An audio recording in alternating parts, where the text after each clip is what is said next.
Maka belajarlah untuk mengikhlaskan, kembalikan ke Allah. Ingat ya, ikhlas itu bukan tidak berharap, ikhlas itu berharap, tapi berharapnya kepada siapa? Kepada Allah. Maka apa nanti cirinya orang yang ikhlas? Dia yakin semua yang terjadi atas skenario Allah, dan kalaupun Allah mengizinkan orang itu pergi dari hati kita, karena Allah tahu orang itu bukan yang terbaik untuk kita. Allah tahu kamu itu bisa menemukan yang lebih baik daripada dia yang pergi meninggalkanmu. Topik kita sore ini adalah ikhlaskan, maafkan. Ahilman mau tanya, ikhlas itu susah atau mudah? Jawab, mudah atau susah? Susah atau mudah? Nah, kenapa ikhlas itu susah? Karena pahalanya surga. Kalau ringan pahalanya kipas angin, ya. Kulkas satu pintu, ya. Terus apa lagi? Payung dan piring cantik gitu ya. Ikhlas itu susah karena pahalanya surga. Memaafkan susah karena pahalanya surga. Maka setiap pahala yang besar itu pasti diiringi dengan ujian pengorbanan yang berat. Inna idhomal jazai ma'a idhomil balai. Sesungguhnya besarnya pahala itu tergantung beratnya ujian. Makin berat ujiannya, makin besar pahalanya. Kemudian kata Nabi SAW, Inna allaha idha ahabba qawman ibtalahum. Sesungguhnya Allah, apabila Allah sedang mencintai seorang hamba, apabila Allah sedang mencintai suatu kaum, ibtalahum, maka Allah akan menguji kaum tersebut. Allah akan menguji hamba tersebut. Kenapa? Karena Allah mencintai hamba tersebut. Maka sesuatu yang harus menghadirkan keikhlasan, besar ujiannya, besar pengorbanannya, karena boleh jadi di dalamnya Allah siapkan pahala besar bagi kita karena sesuatu yang menyakiti kita. Maka ini quotes yang pertama dari Ahilman ya. Nggak mau kalah sama Abah Muhajir gitu ya. Gini, pertama cara kita memandang satu persoalan ya. Cara kita memandang satu masalah. Kalau kita melihat suatu masalah itu sebagai ujian yang berat, maka kita akan capek menerima itu. Tapi kalau kita melihat masalah itu atau ujian itu sebagai bentuk pesan cinta Allah kepada kita, maka kita akan ringan menerimanya. Maka teman-teman belajar, kalau dapat masalah, dapat ujian, maka masalah ujian itu adalah pesan cintanya Allah, berkah yang tersirat, pesan cinta yang tersurat, yang Allah berikan kepada kita karena Allah merindukan kita. Itu poinnya. Ini kan Ahilman dari wajahnya hampir sama semua ya. Wajah-wajah banyak masalah kelihatannya ini. Atau wajah-wajah yang sedang diuji gitu. Ahilman ingin berikan kabar kepada teman-teman, kalau teman-teman sedang diuji, bergembiralah. Karena teman-teman sedang dirindukan oleh Allah Subhanahu wa ta'ala. Jadi di antara ciri dan cara Allah merindukan seorang hamba dengan cara apa? Allah hadirkan ujian kepada hamba tersebut agar hamba tersebut ketika mendapatkan ujian itu dia jadi ingat ke Allah Subhanahu wa taala. Teman-teman nanti buka surat Al-Baqarah ayat 155 156. Abah sudah buka, saya langsung ngintip barusan di situ. Apa kata Allah? Walanabluwannakum bisyai'im minal khaufi wal ju'i wa naqsim minal amwali wal anfusi wath thamarati wa basyiris sabirin. Dan pasti kata Allah, kami akan menguji kamu sekalian bisyai'in, dengan sesuatu yang sedikit saja, dengan sesuatu yang kecil saja. Ini yang jarang kita kupas sebenarnya ya. Teman-teman, kita ini suka ngerasa begini, kalau lagi dapat masalah, seakan masalah-masalah itu berat ya. Padahal sebenarnya dalam pandangan Allah masalah itu kecil. Ini rumus. Jadi kalau teman-teman dikasih masalah, ingat masalah kita kecil. tapi nikmat yang Allah berikan besar. Jangan kebalik. Kita mah kadang-kadang sok pinter ngitung masalah dibanding ngitung nikmat. Betul nggak? Kalau dikasih nikmat kadang-kadang kita ngerasa saeutik, dikasih masalah asapang loba masalah nak. Lihat wajah saya. Kumaha kuleuh. Da loba masalah teh ya meureunnan. Emang kumaha gitu? Kadang-kadang masalah tuh nggak seberapa, tapi kita yang seringkali merasa paling besar masalahnya. Maka tolong teman-teman ya, catat baik-baik. Ya Allah, masalahku berat, iya. Tapi aku tenang karena aku punya Allah yang maha besar. Catat status yang kedua itu. Ya Allah, aku punya masalah yang berat. Tapi aku tenang karena aku punya masalah yang punya Allah yang maha besar. Jadi masalah itu kecil sebenarnya. Makanya dilanjutkan apa di antara persoalannya? Satu, minal khauf. Manusia diuji dengan ketakutan. Wal ju'i dan kelaparan. Wa naqsi minal amwal dan kekurangan harta. Ya, teman-teman kalau udah ngurusin harta pasti kurang terus. Betul nggak? Ya, sudah punya gaji 3 juta. Kurang atau tidak? Kurang kalau kita lihat orang gajinya 5 juta. Dikasih gaji 5 juta. Lihat orang gaji 7 juta. Kurang atau tidak? Kurang. Maka kita diajarkan kalau urusan dunia jangan lihat ke atas. Kunaon? Cangkel. Gitu nyeri. Urusan dunia lihat ke bawah. Urusan akhirat lihat kemana? Lihat ke atas. Teman-teman kalau urusan dunia lihat ke samping, lihat ke atas capek. Tetangga beli kulkas, orang kedinginan, ayah. Tetangga beli kompor gas, orang kepanasan. Tetangga beli mobil baru, kita katabrak. Udah cicing di harapan mobil tetangga orang. Tetangga masang parabola, orang minum Paramex. Jadi serba salah. Kalau urusan harta mah nggak ada habisnya. Betul apa enggak? Ujungnya naon? Iri. Punten mohon maaf, dengki. Iri we ka batur teh. Cenah. Mobil anyar, paling menang maling. Tuh. Mobil kumaha malingna. Iya. Teman-teman kadang-kadang sok julid ka batur. Nanya, si eta geus nikah padahal beungeutna teh sakumaha. Da perasaan alusan urang beungeutna teh. Nah hanya ulah julid teman-teman, ulah kitu. Eta teh tanda orang iri ka batur. Lebih baik batur jore, payu. Dibanding orang keur mah jore teu payu deui. Jadi matakna soklah sing buru-buru nikah aminnya. Sayang nih jamaah teman hijrah nih GGM. Ganteng-ganteng mubazir. Sok sarua nih ieu ge sarua GGM. Naon Ahilman? Ganteng-ganteng muhajir.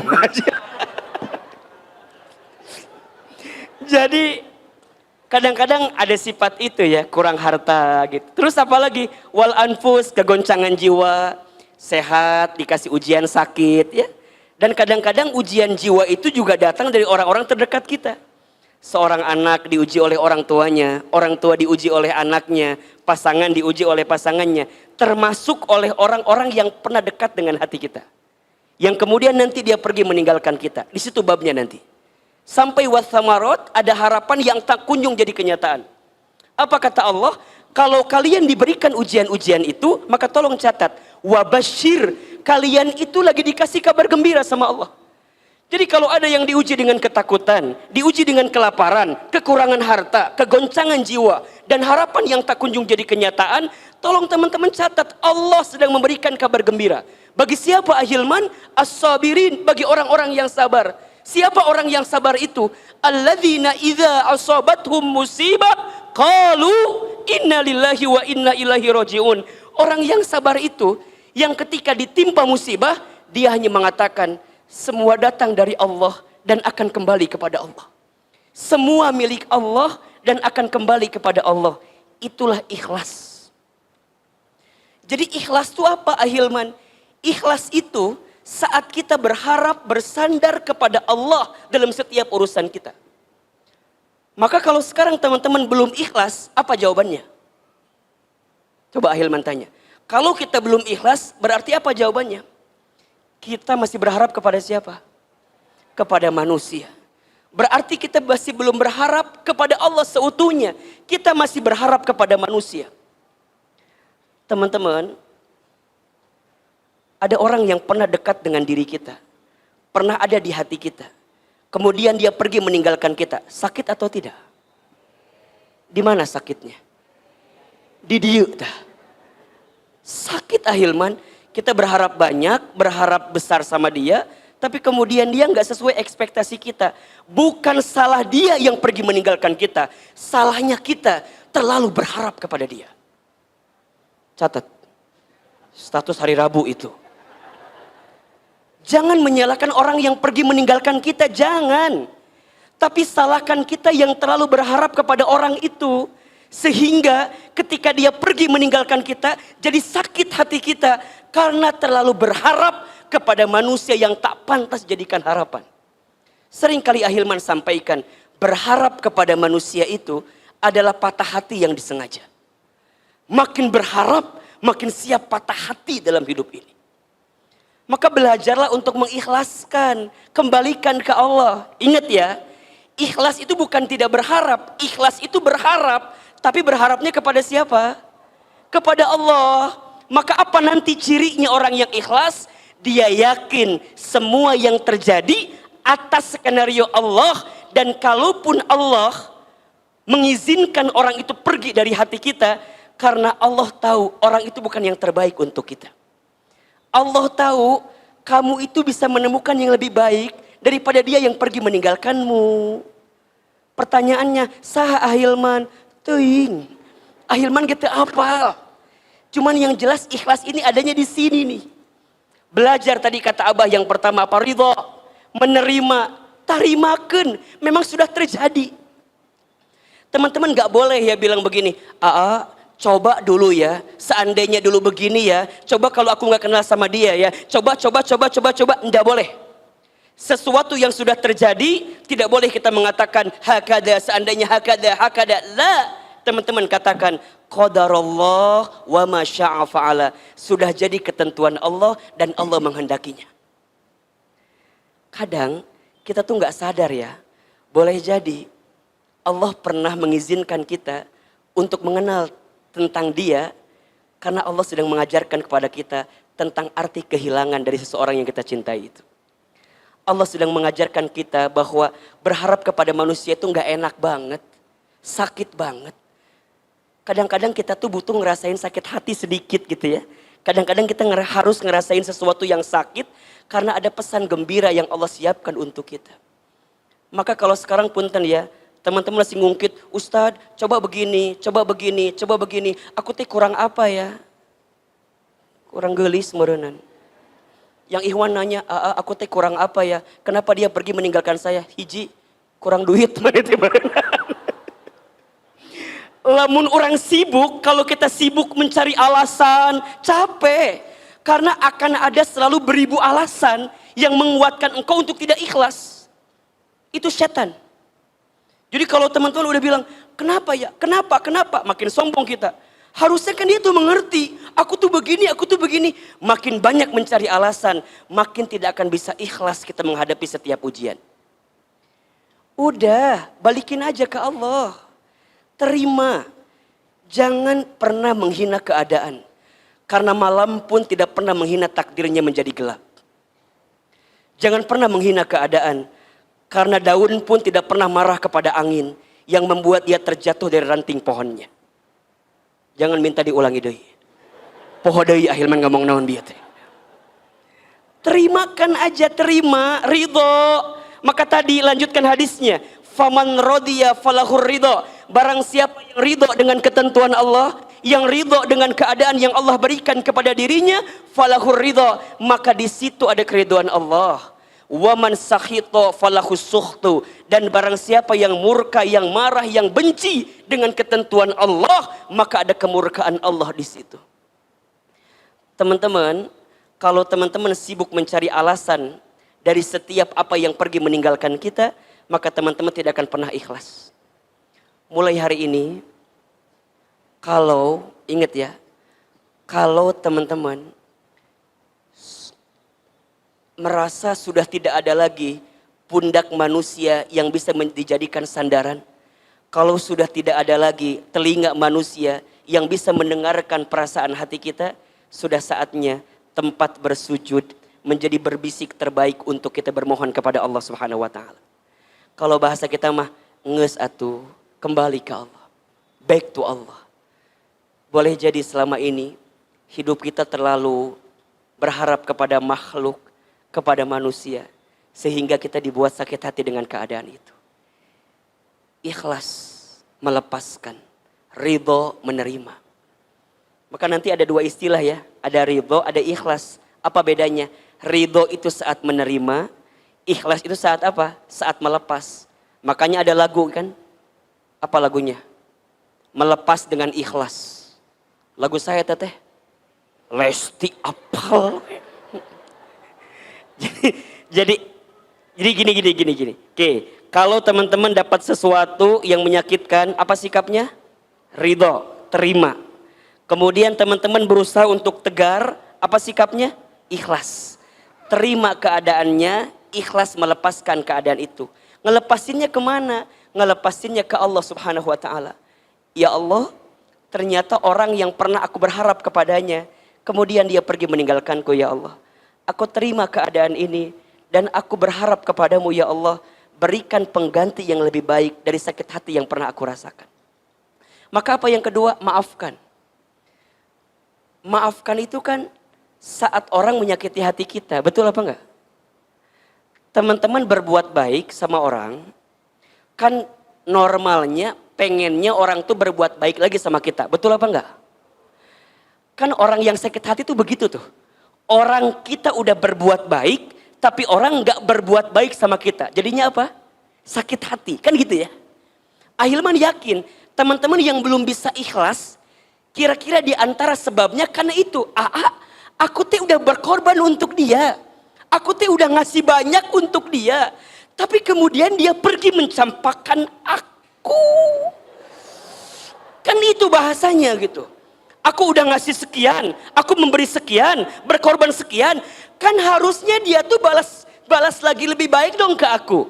Harusnya dia tuh peka dong ke aku. Kan itu pengennya kita, betul apa enggak?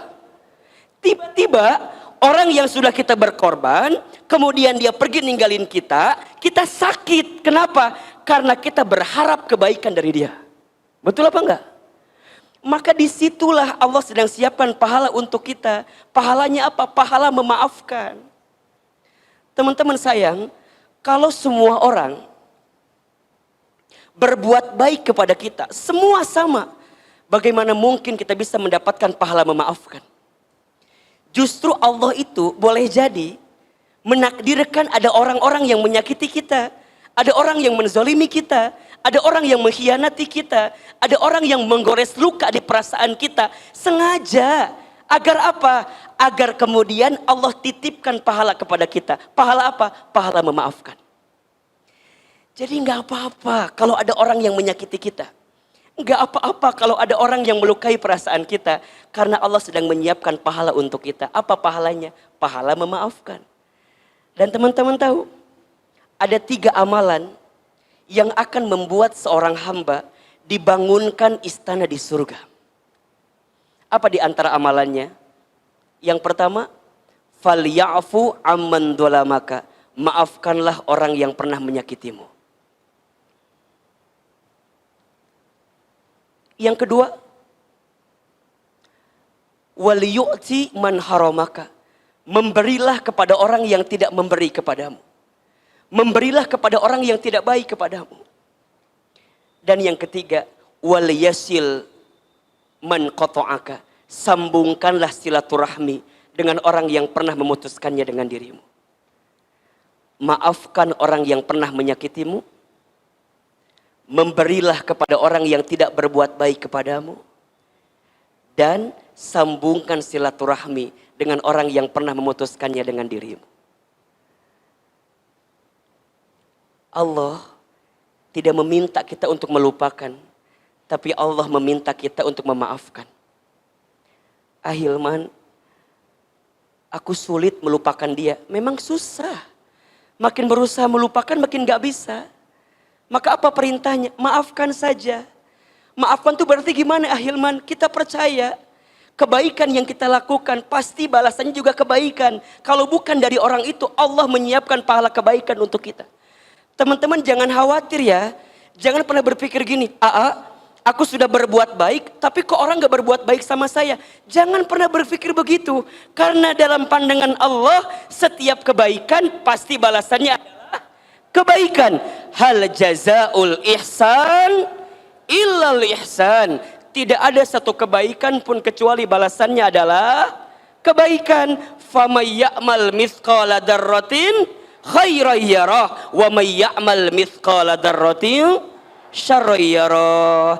Barang siapa yang berbuat kebaikan walaupun sebesar biji dzarrah, Allah pasti membalas kebaikan itu.